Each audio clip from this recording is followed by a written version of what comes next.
주가 1,000원 미만. 올 하반기부터 상장 폐지 요건입니다. 이거 나랑 상관 있는 얘기네? 코스닥에 투자하고 계십니까? 혹시 보유 종목 중에 저가주가 있습니까? 지금 이 영상을 보고 계신 분들 중에 코스닥 종목 하나쯤 갖고 계신 분들 적지 않으실 겁니다. 올 하반기부터 규칙이 바뀝니다. 주가 1,000원 미만. 이것만으로도 관리 종목이 될 수 있습니다. 그리고 그 다음 단계가 상장 폐지입니다. 단순한 가격 기준 하나가 아닙니다. 시가총액 재무 공시까지 전방위로 강화됩니다. 이 뉴스가 왜 지금 나왔는지, 그리고 내 종목에 어떤 의미인지 오늘 차분히 짚어보겠습니다. 지금 시작합니다. 금융위원회가 지난 2월 12일 발표했습니다. 상장 폐지 제도 개편안입니다. 이 개편안에는 4가지 핵심 변화가 담겨 있습니다. 동전주 요건 신설, 시가총액 기준 상향, 완전 자본 잠식 확대, 공시 위반 기준 강화. 하나씩 살펴보겠습니다. 가장 먼저 확인해야 할 것은 동전주 요건입니다. 2026년 7월 1일부터 적용됩니다. 주가 1,000원 미만 종목이 상장 폐지 요건에 포함됩니다. 구체적인 절차는 이렇습니다. 주가가 30거래일 연속 1,000원 미만이면 관리 종목으로 지정될 수 있습니다. 관리 종목 지정 이유입니다. 이후 90거래일 가운데 45거래일 연속으로 기준을 충족하지 못하면 상장 폐지 절차가 진행됩니다. 30거래일이면 약 한 달 반입니다. 그리고 90거래일은 약 4달 반입니다.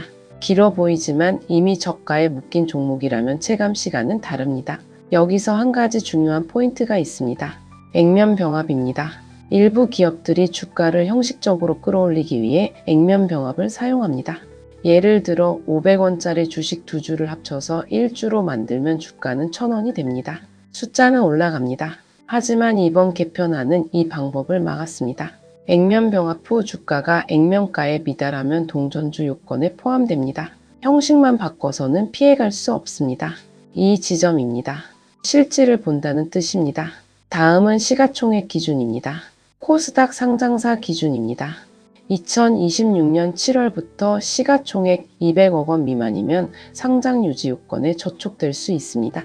2027년 1월부터는 기준이 300억 원 미만으로 올라갑니다. 그리고 적용 주기가 바뀝니다. 기존에는 연 단위로 점검했습니다. 이제는 반기 단위입니다. 1년에 한 번이 아니라 6개월에 한 번입니다. 더 자주, 더 촘촘하게 점검합니다. 재무 요건도 강화됩니다.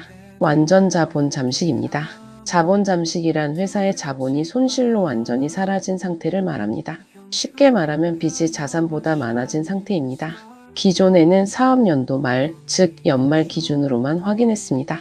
이제는 반기 재무제표, 즉 6월 말 기준에서도 자본 잠식이 확인되면 실질심사 대상이 됩니다. 중간에도 걸릴 수 있다는 뜻입니다.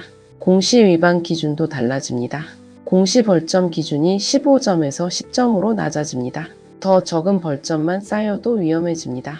중대하거나 고의적인 공시 위반의 경우 이제는 단 1회만으로도 상장 폐지 심사 대상이 될 수 있습니다. 개선 기간도 단축됩니다. 실질 심사 대상 기업에 부여되던 최대 개선 기간이 18개월에서 12개월로 줄었습니다. 버틸 수 있는 시간이 6개월 줄어든 겁니다. 이 모든 변화가 올 하반기부터 단계적으로 시작됩니다. 그렇다면 지금 실제 현황은 어떻습니까? 신한투자증권 강진혁 연구원의 분석입니다. 코스닥 동전주 수입니다. 2021년에는 57개였습니다. 비중으로 3.7%입니다. 2024년에는 191개로 늘었습니다. 비중 10.7%입니다. 3년 사이에 3배 이상 늘었습니다. 올해 2월 11일 기준으로는 166개, 9.1%입니다. 약간 줄었지만 여전히 100개가 넘습니다. 이번 개편안을 적용할 경우 올해 코스닥에서 형식 요건과 실질 요건을 합쳐 상장 폐지 대상 기업이 100개에서 220개 사이로 추산됩니다. 100개에서 220개입니다. 코스닥 전체 상장사가 약 1,800개 수준인 점을 감안하면 적게는 5%, 많게는 12%에 해당합니다. 그리고 이 뉴스가 나온 직후 시장에서 흥미로운 반응이 나왔습니다. 정책 발표 당일 일부 동전주가 상한가를 기록했습니다. 에스코넥, K바이오, 뉴인텍 같은 종목들입니다. 이게 참 묘합니다. 상장 폐지 기준이 강화됐다는 뉴스인데 동전주가 상한가를 칩니다. 왜 그럴까요? 이 질문이 오늘 이야기의 핵심으로 연결됩니다. 끝까지 보셔야 합니다. 진짜 포인트는 상장 폐지가 아닙니다. 지금까지 핵심을 정리합니다. 동전주, 시가총액, 재무, 공시 4가지 기준이 동시에 강화됩니다. 그리고 그 대상이 예상보다 넓습니다.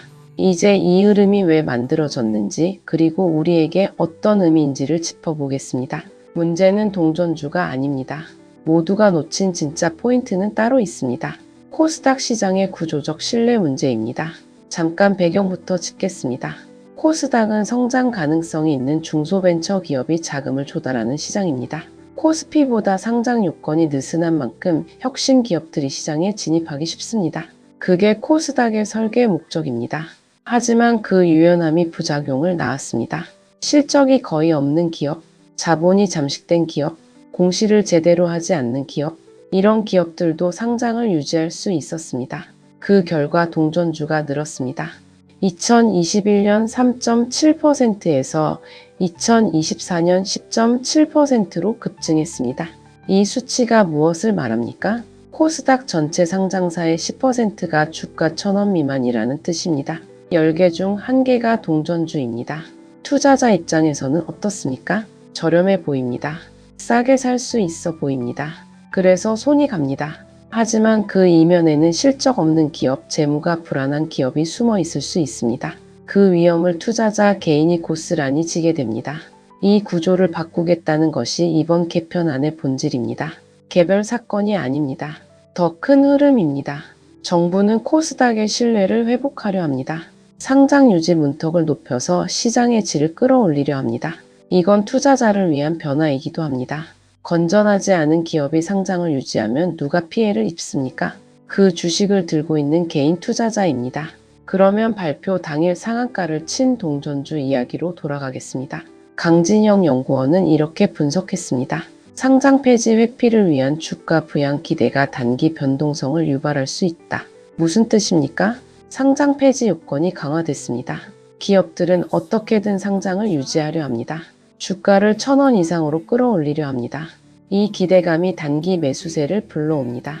그래서 주가가 오릅니다. 여기서 헷갈린 분들 많습니다. 상장 폐지 위험이 커졌는데 주가가 올랐다. 그러면 지금 사도 됩니까? 이 지점이 위험합니다. 단기 급등은 규칙 변화에 반응한 투기적 수요입니다. 그 기업의 본질 가치가 바뀐 것이 아닙니다. 주가가 1,000원을 넘겼어도 시가총액이 200억 원 미만이면 여전히 위험합니다.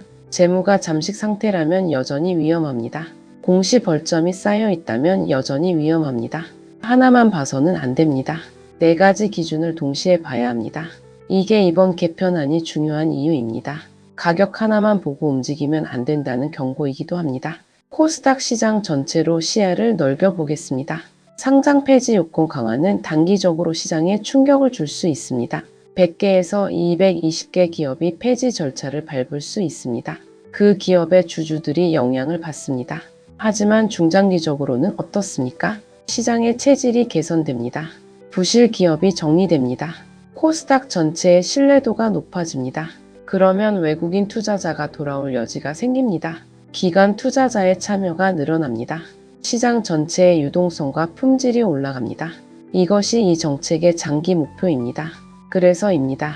이 뉴스는 공포의 뉴스가 아닙니다. 점검의 뉴스입니다.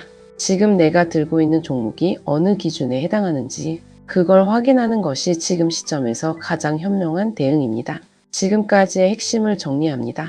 상장 폐지 강화는 코스닥 시장의 체질 개선 신호이며 단기 급등보다 기준 점검이 먼저입니다. 오늘 이야기를 정리합니다. 금융위원회가 상장 폐지 제도를 전면 강화했습니다. 2026년 7월 1일부터 단계적으로 시행됩니다. 동전주 요건이 신설됩니다. 주가 1,000원 미만이 30거래일 연속이면 관리 종목 지정 위험이 생깁니다. 이후 45거래일 이상 기준을 못 채우면 상장 폐지 절차입니다. 시가총액 200억 원 미만도 올 7월부터 위험 기준입니다. 내년 1월에는 300억 원 미만으로 기준이 올라갑니다. 재무점검은 이제 반기 단위입니다. 공시 벌점은 15점에서 10점으로 낮아졌습니다. 그리고 지금 코스닥에는 약 166개의 동전주가 있습니다. 개편안 기준으로 최대 220개사가 폐지 대상으로 추산됩니다. 이 숫자들이 말하는 것은 하나입니다. 지금 점검이 필요하다는 것입니다.